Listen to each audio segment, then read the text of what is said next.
He has protected me and protected our family, protected their mother, the mother, my wife. They're in the camp with the Japanese, because there were two instances that I'll just briefly mention tonight. One of them was at a time when about 50 or 60 women and children were in an enclosed place next door to the men's camp. There was a barbed wire fence between us. And the men, we had probably 100 men, something like maybe 100 wives, I don't remember exactly. So we went about our daily work, but the Japanese had put in a large building across the road, just about as far as from here back to that bookcase. And they erected a storage unit back there and put in around 100 tons of bombs. And boy, I tell you, that was not a pleasant sight every day to see that whole stack of bombs back on the other side of the road. If the Allies and Americans ever saw that and found out about it, they'd certainly bomb it, because we were not allowed, the Japanese did not allow any kind of flag above the internment camps saying that the Red Cross or something, that these were civilians. We looked just like soldiers to them up in the air. So we kept an eye on that building with those bombs. I'm telling you, every day we'd look over there. And because at that time, these B-24 bombers were coming from Port Darwin up, and they were bombing all over Indonesia, the Americans, I mean. And so we were in a place called Pari Pari, and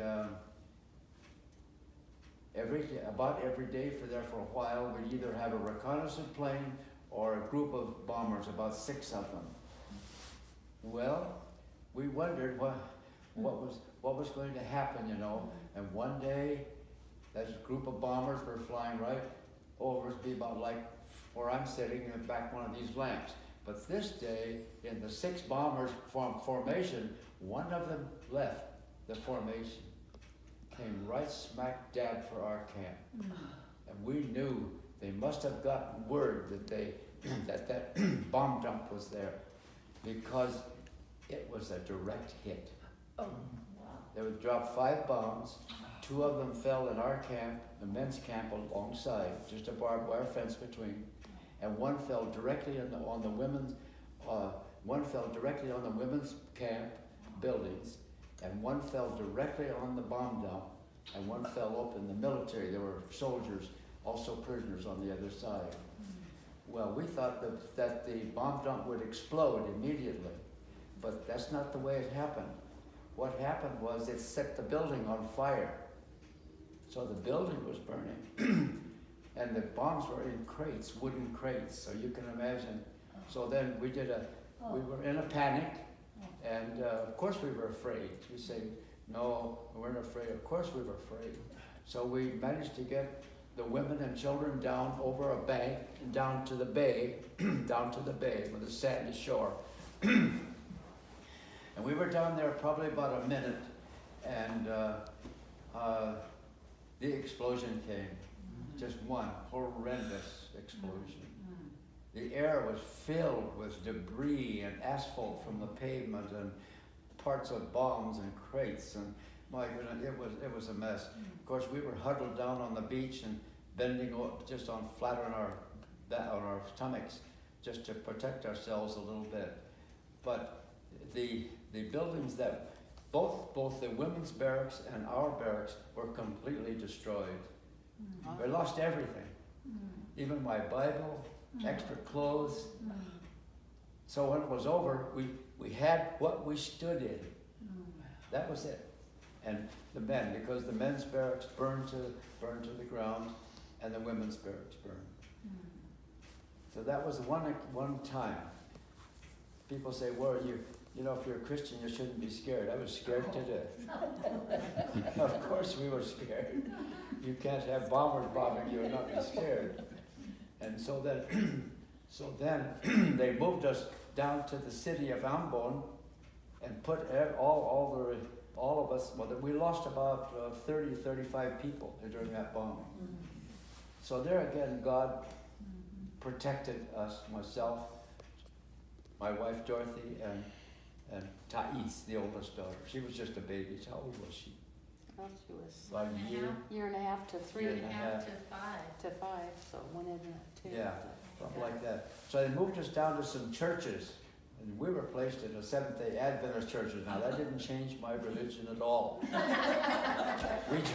we just said, well, the seventh day is just as good as the eighth day or anything else. So we slept on the pews and on the floor, whatever, and kitchens were hastily set up in other parts of the city. They had to bring us food. It was an emergency situation. And after that, they moved us over to Macassar, which was a journey of about 4 or 5 days over to Macassar, and then up to Paripari. But the women all had to go to a camp called, excuse me, Kampili. And in Kampili, with all the Dutch women there was 1,500, total 1,500 women and children in a barracks outside of the city of Macassar. George has been to Macassar. You been to Macassar? No, she hasn't. And there's about 1,500 women and children now in that. Well, they went along pretty well, but toward the end of the war, that camp was decimated. But the ladies had already built trenches, so most of them survived that bombing. But what was very wonderful was that Thais and her mother, Dorothy, were in a trench, and an incendiary bomb landed in the trench right behind them, as I understand the story, probably that far from the baby, just buried itself a little bit into the ground, but did not explode. Talk about preservation. But other women, a lot of them were killed in that bombing. Then we had, our second bombing was in Paripari, and because the bombers had been bombing the city part and not the barracks where we were, but we knew that our turn was going to come. And we had about 600 Dutchmen and 20 or 30 other nationalities. I was the only American. So we built trenches in the back where the garden was. And when the air raid sirens would go off, and here would come B-24s from Darwin and flying over, we would just go back and get in the trenches and huddle down, sweating and waiting, because it was hot, tropical days, you know.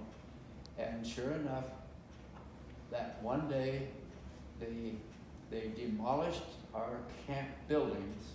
We had nothing left. And also they were dropping bombs in the garden, in that field where we were, between the trenches. But some did hit the trenches. There were a few men killed, but I was just there drenched with sweat, you know, just crouching down with my head toward the ground, just praying for protection. And there was dirt would come from other explosions, would fall upon us in our trench, but we did not have any bombs directly in our trench. So God really had his hand on keeping us safe. So I just praise God tonight for the wonderful way he protected us as a family through that war. It was really something. Well, I have to add that both your mothers, yours and my mother's mother, were here in Portland, and they would have either nightly or weekly. I think it was every week. Every week they would have a prayer meeting, all night. Yeah. all night prayer meeting, praying for them, because they didn't even know where they were. They didn't know whether they were dead or alive. 3.5 years, 3.5 dead silence. years, dead silence. But they prayed. Yeah. So God heard those and Right. answered those prayers.